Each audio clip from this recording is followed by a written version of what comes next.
9 डिसेंबरला मस्साजोगचे सरपंच संतोष देशमुखांच्या हत्येनंतर खंडणीच्या प्रकरणामध्ये फरार असलेला वाल्मिक कराड 22व्या दिवशी वाल्मिक कराड पुण्यामध्ये सीआयडीला शरण आला।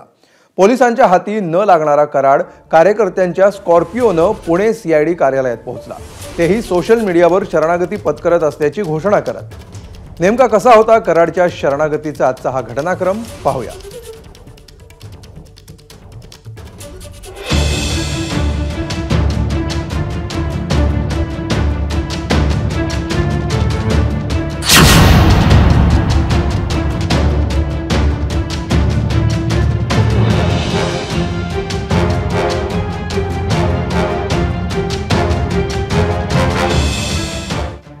गेले 22 दिवस पोलिसांच्या हातावर तुरी देणारा वाल्मिक कराड अखेर पुण्यामध्ये सीआयडीला शरण आला। पुण्यातलं पाषाण रस्त्यावरचं सीआयडी कार्यालय एरवी या कार्यालयात सर्वसामान्यांची गजबज पाहायला मिळत नाही। शांत असलेल्या या कार्यालयात आज सकाळपासून मात्र अचानक हालचाली वाढलेल्या होत्या। वाल्मिक कराडचे कार्यकर्ते मोठ्या संख्येनं इथे जमायला सुरुवात झाली।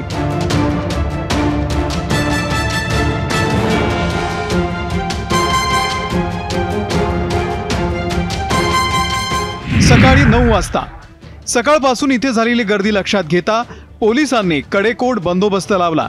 माध्यम प्रतिनिधींनी सुद्धा या कार्यालयाच्या समोर मोर्चे बांधणी केली।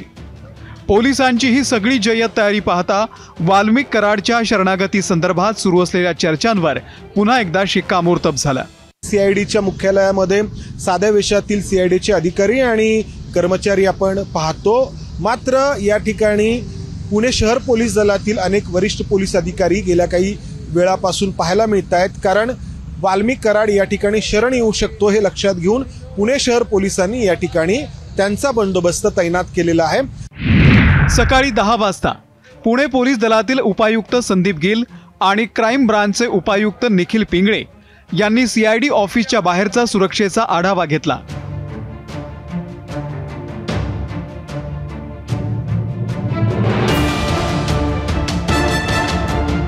दुपारी 12 वाजता वाल्मिक कराडनं अचानक स्वतःच त्याचा व्हिडिओ व्हायरल केला।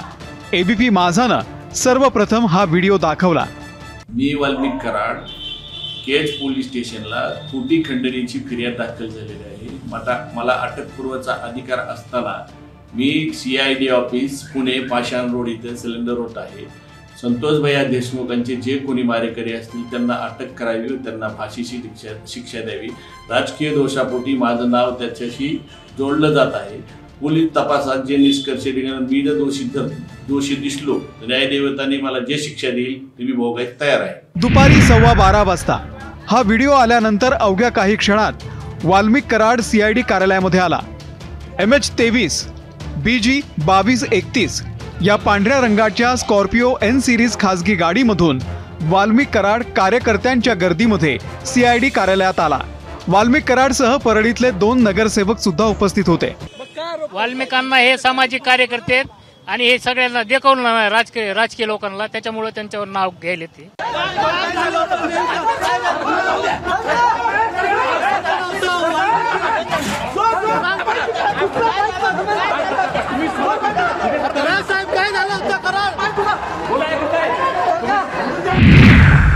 सीआयडी अधिकाऱ्यांनी तातडीनं त्याला ताब्यात घेत पहिल्या मजल्यावरच्या कार्यालयात एका खोलीमध्ये नेला।